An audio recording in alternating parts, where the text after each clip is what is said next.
Usiku wa Krismasi, jumba la ufalme na siri ya kimya. Mwanamke mmoja alidhulumiwa. Mwanamke mmoja alifedheheshwa. Lakini hakujua kila kitu kilikuwa kikiangaliwa, kama moto uliokufa giza linaanza kuungua. Hii si hadithi ya huruma. Hii ni hadithi ya kama isiyosubiri. Subscribe ili usikose simulizi zetu nzito kama hizi. Like, share, comment chini. Tuambie unatazama simulizi hii kutoka wapi, ni nchi gani au mkoa gani? Tunapenda kujua tunafika mbali kiasi gani. Sasa, funga macho yako, fungua masikio yako na uingie ndani ya simulizi ya leo. Jumba la Henry Mkwawa lilisimama juu ya kilima kidogo kama ishara ya ushindi.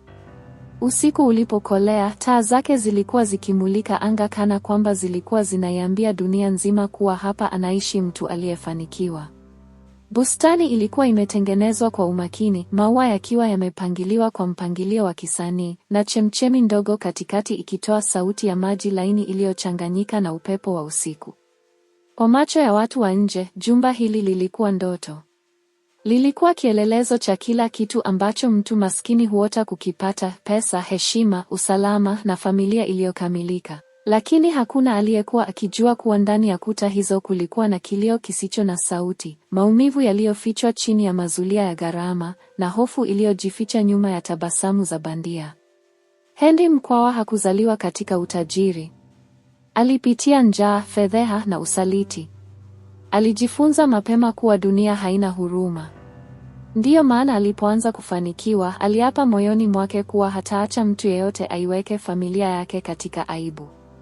Jina lake lilikuwa kila kitu. Heshima yake ilikuwa ngao yake. Alipooa Vanessa, aliamini amepata mwanamke wa ndoto zake. Mwanamke mzuri, mwenye kujiamini, anayejua kuzungumza mbele ya watu wa hadhi.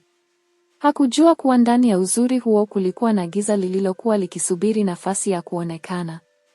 Vanessa alikuwa mwanamke aliyependa udhibiti. Alipenda kuonekana, kusikilizwa na kuogopwa. Kila hatua yake ilikuwa ya makusudi. Alijua namna ya kucheka mbele ya wageni na namna ya kubadilika ghafla pindi mlango ulipofungwa. Kwa wafanyakazi wa nyumbani, jina lake lilikuwa kama hukumu. Alikuwa na macho makali yaliyoweza kukufanya ujisikie mdogo hata kama hukukosea. Alifurahia kuona watu wakitetemeka. Ndani ya nafsi yake, hofu ya wengine ilimpa hisia ya usalama. Vanessa aliamini kuwa uzuri wake na ndoa yake vilimpa kinga ya milele. Alijiona kama mtu asiyeweza kuguswa. Alikuwa na hakika kuwa Henry hangeweza kumwacha na jamii ingemlinda kwa sababu ya hadhi yake. Hakuwahi kufikiria kuwa siku moja, kila kitu angekijenga juu ya maumivu ya wengine kingemwangukia kwa wakati mmoja. Henry alikuwa mtu wa ratiba. Alikuwa anaamka kabla ya alfajiri, akiongea na wawekezaji kabla hata jua halijachomoza. Aliporudi nyumbani jioni, akili yake ilikuwa bado kazini. Nyumba kwake ilikuwa mahali pa kupumzika, si pa kuuliza maswali. Aliona wafanyakazi wakibadilika mara kwa mara, lakini hakutilia maanani. Aliona tabasamu za kulazimishwa, lakini alidhani ni kawaida ya kazi. Alimwamini Vanessa kusimamia nyumba. Kosa lake halikuwa ukatili, bali uzembe wa kuona. Alijifunza kucheka mbele ya watu na kunyamaza mbele ya dalili. Amina aliingia katika jumba la Mkwawa kama kivuli. Alikuwa mfanyakazi wa usafi, akivaa sare ya kawaida, kichwa chake kikiwa chini kila mara. Hakupenda kuonekana. Hakupenda kuuliza. Lakini ndani ya moyo wake, kulikuwa na moto uliokuwa ukimwaka taratibu. Mama yake, Zawadi, aliwahi kufanya kazi katika kampuni iliyohusishwa na familia ya Mkwawa. Alidhulumiwa, akasingiziwa wizi na kufukuzwa bila haki. Miezi michache baadaye, alifariki dunia akiwa na maumivu makubwa. Kabla hajafa, alimshika Amina mkono na kumwambia kwa sauti iliyodhoofika, ukweli haukufi.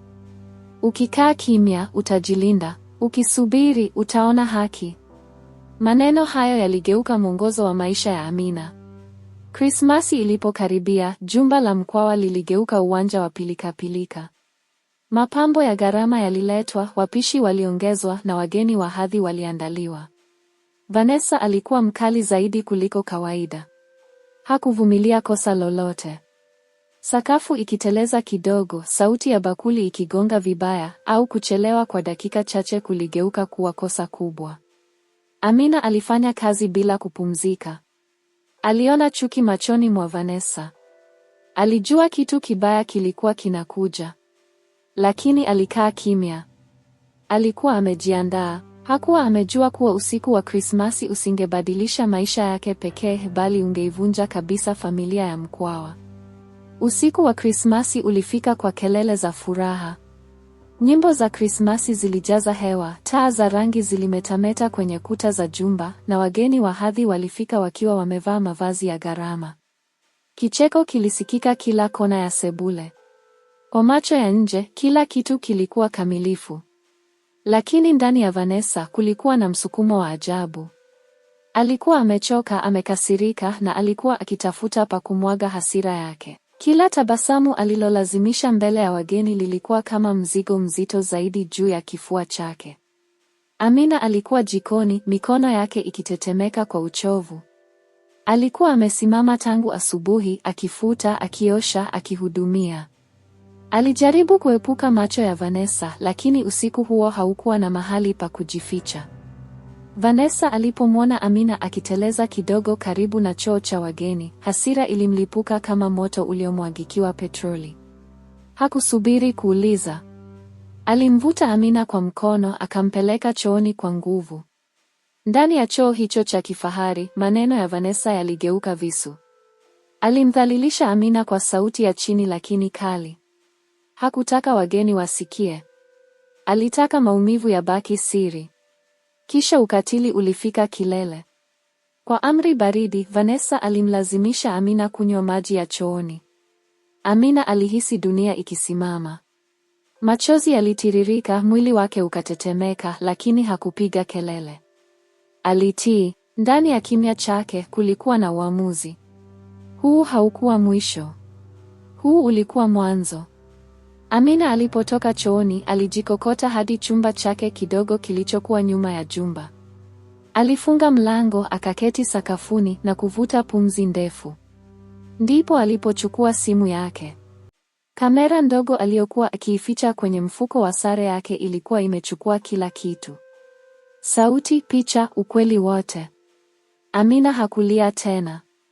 Alitazama video kwa utulivu wa ajabu. Alikumbuka maneno ya mama yake, ukweli haukufi. Wakati huo huo, Henry alikuwa njiani kurudi nyumbani mapema kuliko ilivyopangwa. Alikuwa amesikia mazungumzo ya ajabu kwenye simu kutoka kwa mmoja wa wafanyakazi wake kuhusu hali ya nyumbani. Alipoingia jumbani, alihisi ukimya mzito. Kicheko kilikuwa kimepungua. Aliona uso wa Amina ukiwa umepauka, macho yake yakikwepa. Moyo wake ulianza kugonga kwa kasi. Kulikuwa na kitu kibaya. Henry alielekea chumbani kwake, lakini miguu yake ilimpeleka kwenye chumba cha ulinzi. Kamera za usalama zilikuwa zikirekodi kila kona ya jumba. Alipoanza kuangalia rekodi za dakika chache zilizopita, mikono yake ilianza kutetemeka. Aliona Vanessa. Aliona Amina. Aliona choo. Macho yake yalipanuka kwa mshangao na hofu. Kile alichokiona hakikuwa ajali. Kilikuwa ukatili wa makusudi.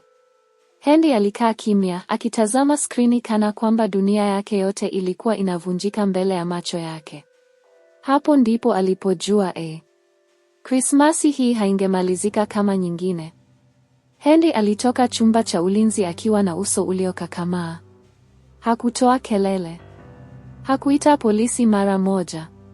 Alitembea taratibu hadi sebuleni ambako wageni walikuwa bado wakinywa vinywaji na kucheka, wakiamini sherehe inaendelea kama kawaida.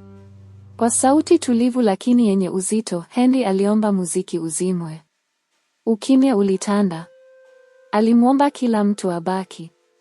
Vanessa alitabasamu kwa wasiwasi, akidhani ni mshangao wa kawaida wa Krismasi. Henry alipoelekea kwenye runinga kubwa ya sebuleni, mikono yake ilikuwa imara. Alipocheza video, ukweli ulilipuka kama radi. Hakukuwa na maelezo. Hakukuwa na tafsiri. Picha zilizungumza. Kilio kidogo kilisikika kutoka kwa baadhi ya wageni. Wengine walifunika midomo yao kwa mshangao. Vanessa alisimama kama sanamu, uso wake ukipoteza rangi. Alijaribu kusema, lakini sauti ilimsaliti. Vanessa alipiga kelele za kujitetea, akakana, akadai ni njama, akajaribu kugeuza hadithi. Lakini kila neno lilizama kwenye ukimya mzito. Ukweli ulikuwa tayari umehukumu. Henry alimwangalia mke wake kwa macho mapya, si ya hasira bali ya huzuni. Ndani ya dakika chache, ndoa iliyojengwa kwa miaka ilivunjika. Simu zilianza kurekodi. Mitandao ililipuka. Marafiki waliondoka kimya kimya. Mikataba ilisimamishwa. Vanessa alipoteza hadhi aliyodhani ingemlinda milele. Asubuhi iliyofuata, Amina aliitwa mezani na Henry. Alimkabidhi nyaraka alizokuwa amezitafuta kwa muda mrefu, kumbukumbu za kampuni ya zamani, sahihi za uongo na ushahidi wa dhuluma iliyomfikia mama yake. Henry alikiri kosa la zamani la familia yake. Alikiri ukimya wake. Na aliahidi kusahihisha. Kwa mara ya kwanza, Amina alizungumza kwa sauti thabiti. Hakutaka kisasi. Alitaka haki. Mahakama ilifunguliwa. Ushahidi ulikuwa mzito. Ukweli haukutikisika. Haki ilitolewa. Amina alipata fidia na heshima ya jina la mama yake kurejeshwa. Vanessa alikabiliwa na sheria na jamii. Hakukuwa na makofi wala huruma ya hadhara. Kulikuwa na funzo. Henry alisimama mbele ya vyombo vya habari na kuomba radhi, si kwa maneno mazuri bali kwa vitendo. Miezi ilipita. Jumba la Mkwawa halikuwa tena la makelele ya sherehe. Lilikuwa la utulivu na tafakari. Amina alianzisha taasisi ya kusaidia wafanyakazi waliodhulumiwa. Alitumia maumivu yake kama daraja la matumaini kwa wengine. Krismasi iliyofuata, taa ziliwashwa tena, sio kuficha giza bali kuangaza ukweli. Na hadithi hii ilibaki kama onyo la milele: anayemdharau aliye kimya huandaa hadhara ya aibu yake mwenyewe.